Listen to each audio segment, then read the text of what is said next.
Hello, everyone. Welcome to another episode of the CFS Health podcast. Really stoked to have our CFS Health General Operations Manager and Client Success in Ash Ward. Hey, Ash. Hi. Hey.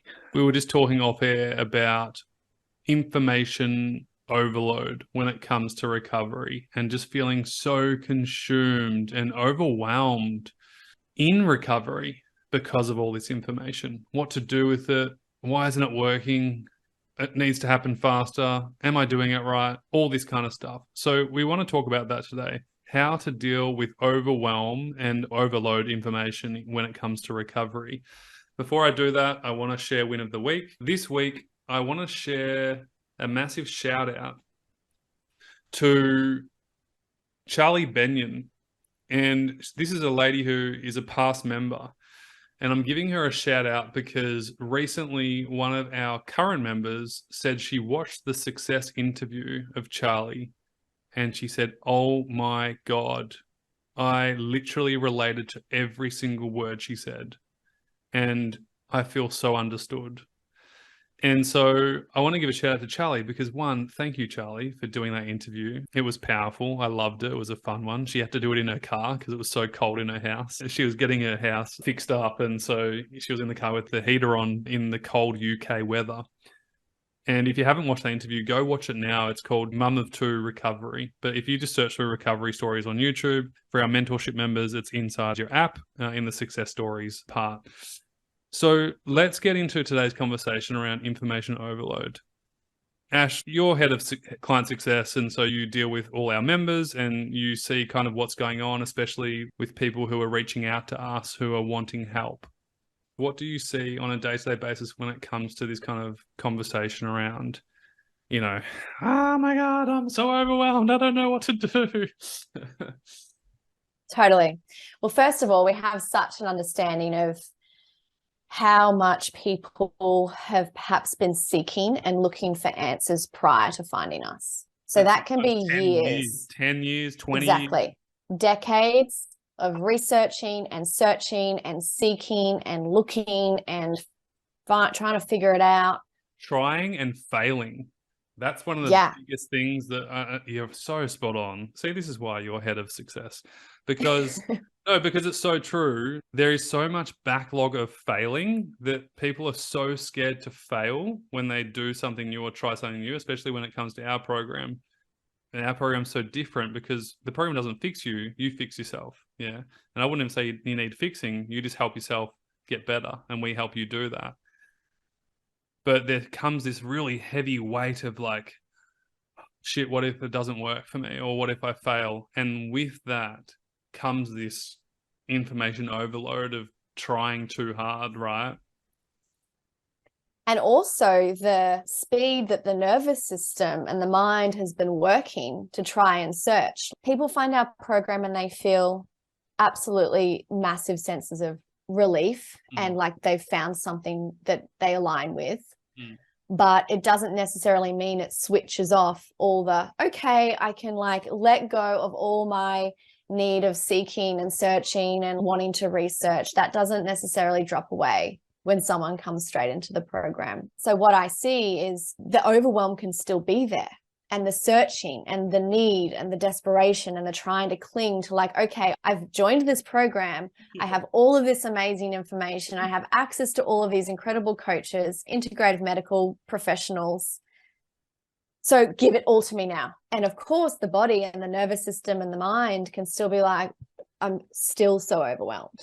Yeah, because they are. Of course. And that's why they shouldn't consume everything all at once. And, that's why we have the highest priority things in our program that then filter into the other wings or departments of recovery, you could say, that need to be done at the right time, in the right way, over the right amount of time. But yeah, I definitely feel that with people, not always with everybody, but definitely a bunch of people. And I think this happens in life with everything, really, if you think about it, where, yeah, you overcompensate. Really, if you think about it, you're overcompensating from a held belief that it's been so long and I need to catch up on my life and I'm missing out on so much. I'm missing out. The fear of missing out. But the missing out thing and this catching up and overcompensating thing is the thing that needs to be fixed. Because no pill, no potion, no program is going to fix that problem. And until you address that and actually come from a place of love, not fear, you're just going to hit a brick wall every freaking day. And so if that's you listening right now and you're going, oh my God, I'm literally hitting my head against the brick wall. It's like bang, bang, bang every freaking day. Well, maybe it's time for a new approach. Maybe it's time to stop trying to catch the old and then now build the new. One of the things we speak about all the time in the program isn't trying to get back to the old life. It's about building your new life starting now. And what do you want it to look like? What do you want it to feel like? Because it certainly isn't, I want more overwhelm. I want more information overload. You know, it's not that, but it's still coming from that place. And so we really do need to have a bit of a reset and really look at the bigger picture, you know, where like, what do we want?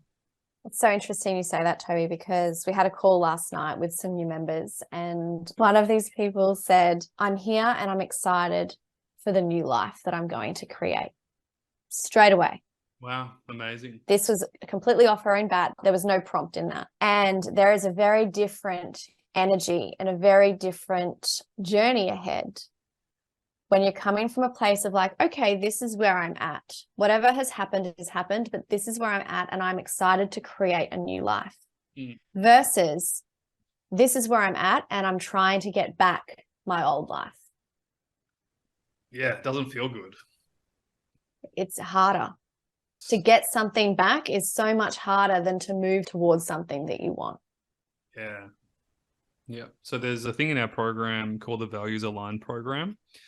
And a part of motivation, it's a two-sided coin. So we can have away from motivation or we can have towards motivation. And so what Ash just shared about that, you know, we can move towards what we want or we can try and fight and get back to what we were.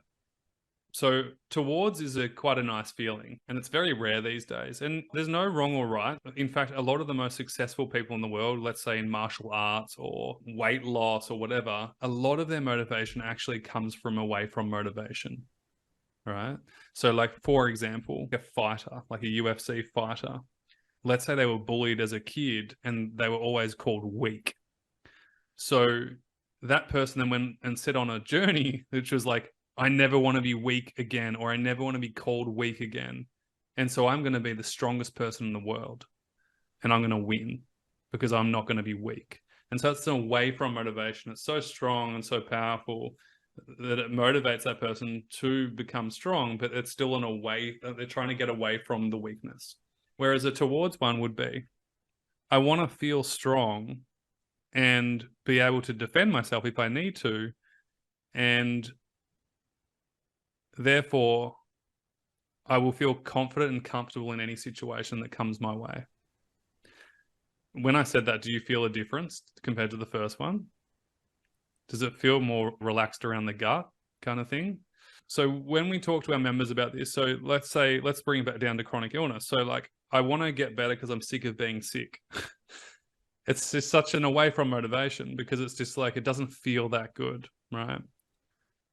But what if you said something like, I want to get healthy and start living again because I would love to enjoy my time with my kids. I'd love to go to the playground and play with them. I want to have a career in so-and-so so I can make an impact on so-and-so. You know, how would that feel? And it is so powerful. And all our clients go through this journey in lifestyle integration in our second level program where we talk about towards and away from motivation. Then we tie in to their values and then their goals for the long term. But even just acknowledging that, where is my motivation coming from? Is it coming from a place of fear and overcompensation? Like, oh my God, I've missed out on so much, so I need to make up for it. The seeking of what was rather than the creation of something new. Yeah. Can we talk about like getting in the pit of overwhelm? Because it's lovely. The fact that lady last night was like, she's ready. And I just want to say a big shout out to everybody right now. If you're not ready, and if you're still in the away from motivation, or if you're still overwhelmed, it's okay. Like, it's actually part of the process, I believe. You kind of need to be there to get to the other side. So it's totally fine. You're not wrong. It's not bad. It's just is what it is. And it's just awareness. But, I think this episode could change your life. But with overwhelm, one of the things that I think that is the case is because you actually don't know your vision for the future. And I'm not talking for the next 6 months. I'm talking like 10 years down the track. One of our members this morning is having a bit of a struggle with a current problem. And I said, well, what would your life be like in 10 years' time if you kept doing this current problem? And I want you to paint that picture. And then I want you to ask the question, once you've done that, what would your life be like in 10 years if you stopped doing that thing, and how would it look then? And all of a sudden you can see two different contrasts. One's really, really good and one's probably not so good. And that can just literally decrease the overwhelm in a moment, because you're pulling it so far ahead that it's not in your current problem reality. And I think vision is something that is often overlooked. I mean, it's not spoken about. I think we're probably the only chronic fatigue syndrome recovery program that talks about vision, because it's a vital piece. Absolutely. I think that's so true. And then I think there's another piece to it, that is the overwhelm can also be the feeling that you want to rush to get there. So one piece is like, yes, okay, great. Now I've got my vision. I know what that looks like. Can I get there now? Where's the forward fast play button? And so the overwhelm can be like, okay, great. Now I have this program. I've got all this information. I have my vision and I want to get there now. But the beautiful thing that I see, especially obviously with the members that come into our program, is, like we said, we're very understanding of the history of trying to find all of the information and what's led to finding us. But also there's like this sweet spot of time that happens like a few weeks into the program for most people, a couple weeks, few weeks, a month in, where people go, oh, okay, it's starting to land. Yeah. Things are starting to make sense. I'm starting to have like this different level of awareness about myself. I'm starting to navigate all of the information. I'm starting to let go. It's not there yet, of course, but this like exhale happens. And I can see it in all of the members at different stages. It happens. Yeah, it's like this holding on. Yes. And for some people, it's 9 months, 10 months. Absolutely. It's this holding on and this stress and this seeking and this like, I want the result now. I know the vision for my life. Can I just have it now, please? And then there's this like exhale that's, okay. What have I got to do today? Not tomorrow or next week. Like, what have I got to do today? It's the next level of acceptance. Yeah. What frustrated me for so many years, obviously I've done this for so long, that on our social media accounts, I'd be talking about all this stuff. And I would always get comments of like, oh yeah, like I already know this. I already know all this. And, I used to just think to myself, knowing is not doing. We all know a know-it-all. There's always someone who knows everything, but are they actually living it? Are they doing it? And one of my mentors, Craig Harper, massive shout out to Craig Harper. He's got one of the most popular podcasts in the world called the You Project. And he used to just say the difference between knowing it and doing it, one's going to get you results. So I think the implementation of the program is what's so vital. And that's why we have such a huge emphasis on accountability. That's why every single Friday, it's a mandatory thing inside our program that our members have to share a win or a learning from the past week. You've got to dig for it sometimes. And I remember one of our past clients, David from Austria, he was a rock climber. And when he finished the program and he was starting to live life again and feeling great, I said to him, what was the most important thing about the program for you? And he said, well, obviously the calls were great and the recordings are awesome and the training and da-da-da. He said, to be honest, it was the Friday wins.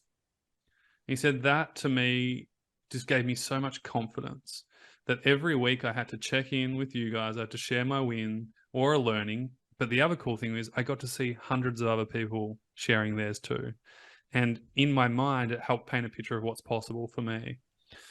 He was someone who just implemented every day, never tried to know it all. He was just like, all right, what's next? What's next? You know, we love that because that again breeds change, and change breeds different results. So, you know, I think if you're listening at home and you're going, but this is all just so simple. My question back to you is it simple or it just makes sense? Because we know that just because it's simple doesn't mean it's easy. Yeah. Like, I think that's the misconception that we all have in life, is that it's simple. It should just be easy. It's like, no, it's simple and it can be hard. It's hard to show up every day. It's hard to stick to your baseline. It's hard to do the fundamentals when you don't feel like it. It's hard to post a win on a Friday when you don't feel like it. But if we waited and waited and waited until we felt better to do all this, well, we're never going to get better. And so one of my favorite sayings is you can't wait to get better in order to get better. You have to start now to get better later. And this is just a common misconception that I see, is like, I'm just going to wait until I feel good to like do the stuff. That is the opposite of what's going to actually get you well. You have to start now, in the mud, in the shit. You have to start implementing, and over time, it will get better. As you get healthier, your symptoms will decrease. And we see this every single week, don't you? I mean, Ash, you're the one that's in charge of Client Success. You see the emails come in all the time. Like, I'm feeling so much better in myself and I'm good. And I think that's also where the overwhelm for some can come from as well, because doing the simple things consistently can sometimes feel like, no, this isn't going to get me anywhere. I need like some big Magical. giant milestone to move through. Give me the huge drop of aha moment that's going to make me go like, oh yes, I get it. And now I have moved through the doors, and that's not how it goes. And so it is usually the very simple, small, day-to-day steps that seem so controversial in terms of that's not going to make that much of a difference. Give me the big stuff. And the people coming to us, they're go-getters. They're not lazy people. You know, they're people that are like, okay, give me the big thing. I'm dedicated. I'm here. I'm going to do it all. I'm committed. It can be very hard to be like, we take the small, simple steps every single day. It can be like, isn't there something bigger that I need to be doing? You got to hit singles every day, not home runs.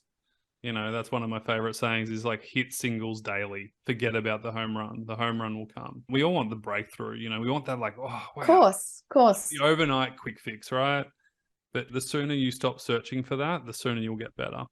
And before we wrap up, I just want to talk to one thing. I want to talk about time. Time and measuring time is going to keep you stuck for longer. I see people all the time, not in our program, sometimes in our program, but just people in general. It's been 9 months and 2 weeks and 1 day, and I'm still not better. Or, you know, I've been doing this for 4 weeks. Why aren't I getting better? Or I've been doing this for 3 months. Or I'm 6 months into the program and I'm not as far as I should be, because they set this goal that in 6 months' time, they'll be here.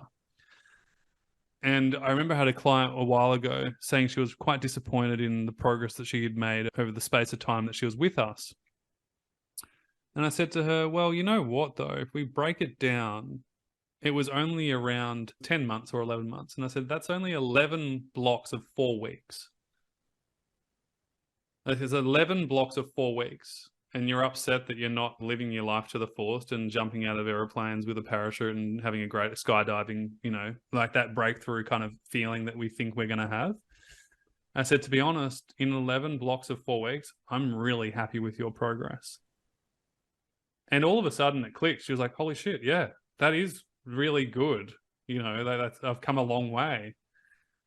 And I just think you've got to stop measuring time. Progress is not just made physically, it's made spiritually, it's made emotionally, it's made cognitively, and it's made physically. There's 4 key areas of progress. And so you've got to stop measuring time against one component of progress. And you've got to just start just looking for signs of progress, whether that's in your skin complexion, whether it's in your eyes, whether it's in your silliness with your friends, whether it's in your physical capacities growing and you can do more. It's little by little becomes a lot. It really is. And we've got clients who have gone from nothing to working full time. We've got clients who have gone from completely housebound to publishing a book about getting better. Shout out to Lauren G. Marco. But again, they weren't tracking time. None of them were. We can understand the reason behind wanting to do that. Yeah. Absolutely. The perfectionism kind of personality. And the wanting to hold on to being able to figure out how to fix it and how to get out of it. So we get that. And exactly what Toby is saying is it's not an approach that's going to move you forward. We can understand how we can think that it is, for sure. And everyone's probably done it at some stage. Probably everyone's done that. So we get it, but can also certainly see that it isn't a road to get you to your end point in the most efficient way. Yeah. And so my question to you is, what would it be like if you stopped measuring time and just measured day-to-day doings? Even if you don't feel like you're making progress, but just I'm doing the work, I'm showing up for myself. And looking back 10 months later or whatever it is and going, measure that. Measure from where you were to where you are now versus I'm not there yet. Yeah. Sometimes we need to connect the dots backwards to see how far we've come. Our brains aren't wired for success and positivity. Our brains are wired for protection. And most of the time, it's useful, but sometimes not really, really helpful. And so we need to make a conscious effort to connect those dots and go, wow, 10 months ago I was here. Or I've been suffering for 10 years or 20 years or whatever, how long it's been. And I'm actually making progress in the space of 4 months. It's not huge, but it's only 4 months. And I've been struggling for 10 years. That's a good ratio of improvement in such a short period of time. And so, yeah, I would just highly recommend to decrease that overwhelm by not putting pressure on yourself, not putting time pressure. How would it be if you didn't have time as a pressure anymore? How would that be for you? How would you wake up each day?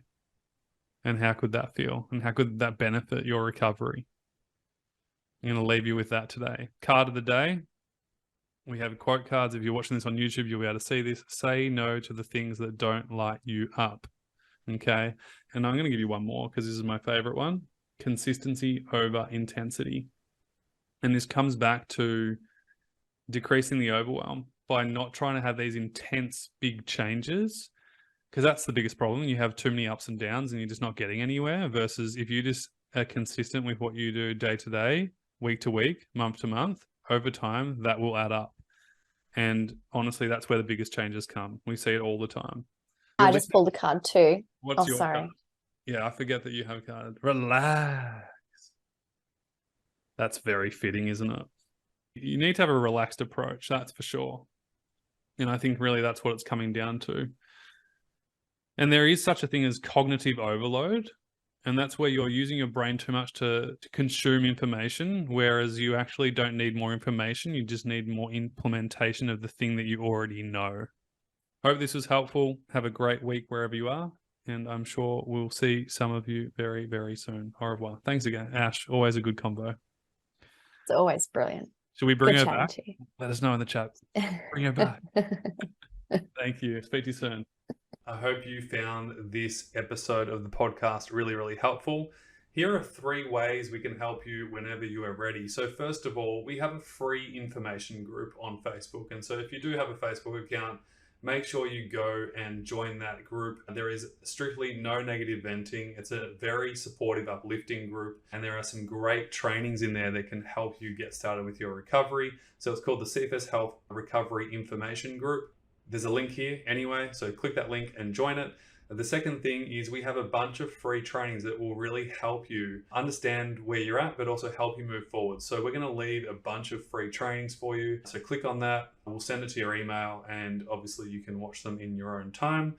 And thirdly, we've just created a 15-minute chat link. So if you're someone who's like, man, this sounds really good, this is really helpful, I really want some personal help, and you want to have a step-by-step plan that will help you go from where you're at to where you want to be, we have opened up a few spots to have a 15-minute call, no strings attached. Basically, this call is to see if or how we can help you. If we can, we'll be able to share with you some information on what that would look like. And if we can't, we'll send you some free resources that will help you if you would like to do that. So we're going to leave a link below. You can book in your 15-minute call. This is not a coaching call, so don't expect to get coaching in a 15-minute call. This call is really to have a conversation around you, what you need help with, and whether or not we can work together to help you get the results that you want. So if CFS Health, the mentorship program, sounds something that you're interested in, but you're just not quite sure about it yet, this is a perfect opportunity to book in that call, have a chat, and then of course we can go deeper if this is something that you would like to do.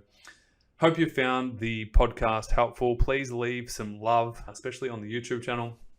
Go and comment on the videos that you found helpful, and appreciate all your support, and we look forward to speaking with you soon. All the best for now. Speak to you soon. Bye.